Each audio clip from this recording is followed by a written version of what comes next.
Hey guys, welcome to Happy Wax TV. So tonight we're talking about the movie I Trapped the Devil. I did a trailer review for this flick a couple weeks ago and I was raving about how good it looked.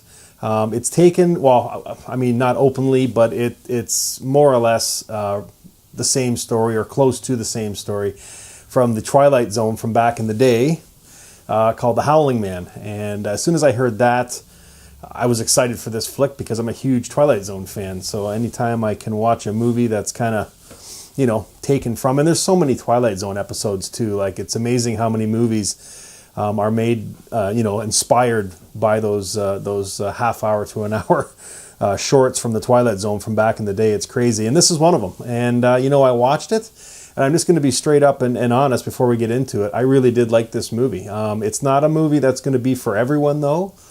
But I'll get into that a little bit later. So anyways, it's by first-time director Josh Lobo. I first came across his name. He worked in the art department on a movie that I haven't watched yet, but I've been hearing such good things about it. I will watch it and review it. It's called Dave Made a Maze, and I have watched the trailer for it, and it looks fucking like something I've never seen before. So I do have the movie now, and I am going to give it a watch, hopefully this week, and I get a review for that too. But it's first-time director. He directed it. He was one of the producers. He was the sole writer, and I think he also did the editing on this movie too. So he's like a one-man show more or less, and a very small cast. AJ Bowen, Susan Burke, Jocelyn Donahue, and then Scott Polyreath. I think that's how you say his name. Poireth, I think. Sorry, I'm horrible. Listen, if there's one thing I fucking do here, it's butcher last names, okay? So, I mean, my last name's horrible too. So, anyways, but Scott Poireth, that's what we're going to call him. He does a fantastic job in this. Really, there's only three people in this movie. It's like Steve, played by Scott, and then Matt, his brother, who comes to visit with his wife at Christmas time. So that's the gist of this movie. So they kind of show up unexpectedly, and Steve is asking them to leave because he doesn't want them there at Christmas time. Because, simply put, he thinks he's trapped the devil down in the basement. And it's funny too because this movie is very atmospheric and it's very slow. It's very, very, very slow burnish. You know what I mean? The payoff at the end, I think, is pretty cool if you're into these kind of things. Again, I don't want to give any spoilers if I can help it.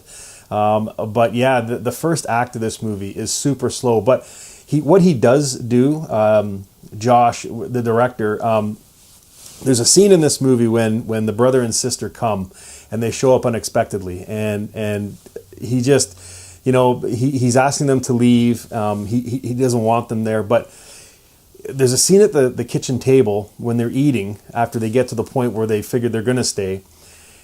And it's so uncomfortable because Matt and Karen are asking him questions and he's just not answering. Like I'm thinking to myself, like I was actually uncomfortable watching that scene just for the awkwardness. I thought, wow, if it's making me feel like this and I'm not even any part of this movie, like it's just, that's what you want, is you want a movie to kind of reel you in. And it's like put you in those awkward positions or those threatening positions, and it works. That's why I like the movie It Follows so much, because it really did. It wasn't a fast-paced movie, but there were just scenes in that movie where it sucked you in, and you could actually feel the dread along with the actors and actresses in that movie. And that's the same thing that happens here. I mean, things very quickly spiral out of control. I mean, Matt as the brother is trying to believe Steve, when he's telling him, and Karen's not having any of it. What would you think if your brother came to you and said, I can't have you here because, I've got a guy in the basement who they both heard, banging on the door and stuff, and he thinks he's the fucking devil, and it's funny, and it's just, I don't want to give spoilers for this movie, but, things happen, and, it's just, and then the other thing too, it's up in his room, up in this room he has upstairs. It shows it in the trailer. And this is his logic behind like trying to convince his brother and stepsister. He's got or sister-in-law, whatever. He's got all these not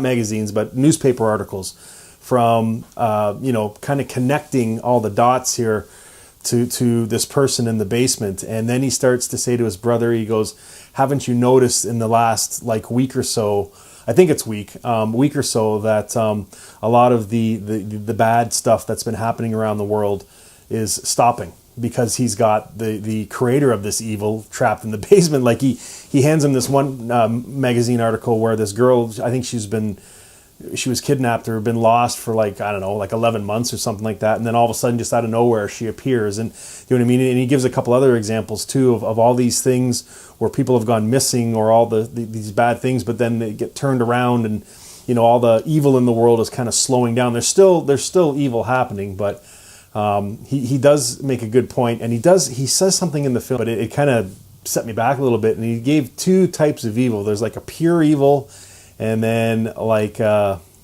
don't know, like another type of evil. But pure evil is just people wanting to see people get hurt, and that's what he was using as this example. You know what I mean? And he said it's fed, but it was the second evil that he said that is fed from the devil, because they're getting coerced into doing it. And he said that type of evil is slowing down now, because you know, the guy creating it isn't around. So, because he's got him trapped in the basement, supposedly. So, and the other cool thing too, and they never let you hear, but he always gets these phone calls throughout the movie, and he picks the phone up, and it's a landline too, which is, I'm thinking, who the fuck has a landline anymore? But it's always on a landline, and just the expressions on his face after he receives these phone calls, you know what I mean? And he keeps saying like, something's coming, you know, to release or help get out of the basement, I guess, you know what I mean? So, I don't want to say any more about this film, other than do yourself a favor and go see it. Like, I don't understand, you know, I think, like, I go on Rotten Tomatoes here, okay? And Rotten Tomatoes is hit and miss on the best of days. But I'm looking at the tomato meter, and it's 70% from the critics, which is fair, because that's what I would give this movie. I would give it, for my rating, probably a 6.5 or a 7 out of 10, which is right up there. But it's only got a 20% audience score, and I'm thinking to myself, what the fuck? What are you people watching? Like, I don't know if they don't understand the movie. I'm guessing that's what it is. I think, and again, I might insult some people here, but whatever, get the fuck over it. Is like, if you go to the main theater, you know, like the big budgeted movies, they're so dumbed down nowadays that it's almost, you can go in and like not even watch the movie, just listen to it, because they just they explain everything to you, and it's actually quite depressing. I love these lower budgeted horror movies that make you think, like the ending of this movie, which I don't want to give away again. I mean, people could discuss this for like, there's so many interpretations the last 20 minutes of this movie that it could have, and there's so many good movies like this, you know what I mean, and they're low budget and they're video on demand, and it's just a shame that a lot of these movies won't get put in theaters along with the, you know what I mean, with the month run or the three week run. They get limited release, you know, maybe 1 or 2 nights in a theater, and they limited theaters, and then they go video on demand, which is fine, but it's a shame, because this is really a good movie, and it really makes you think.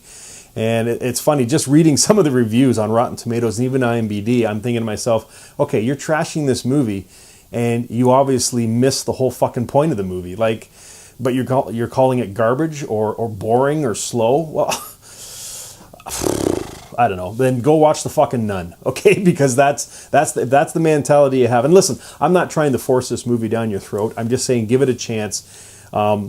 Try to understand it and grasp what he's trying to say here. Again, this is a first-time director, you know what I mean? So, I mean, it's not going to be a stellar fucking movie, because it's not. But it is way better than a lot of the movies I've seen lately as far as horror movies go.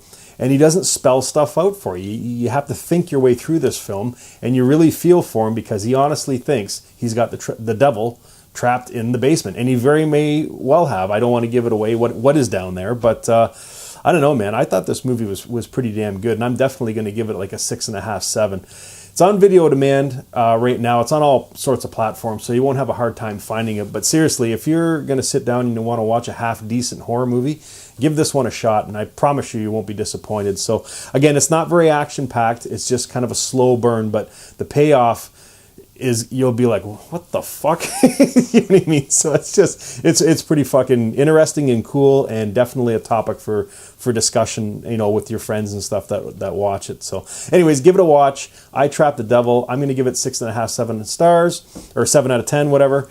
And yeah, definitely check it out. And if you have seen this, leave some comments down below and let me know what you think. And if you haven't seen it, go watch it and then let me know what you think of it, because I think it's great. Also, follow me on Facebook. And I hate to say this, but hey, don't forget to subscribe. Anyways, guys, okay, check it out. And until next time, stay scared.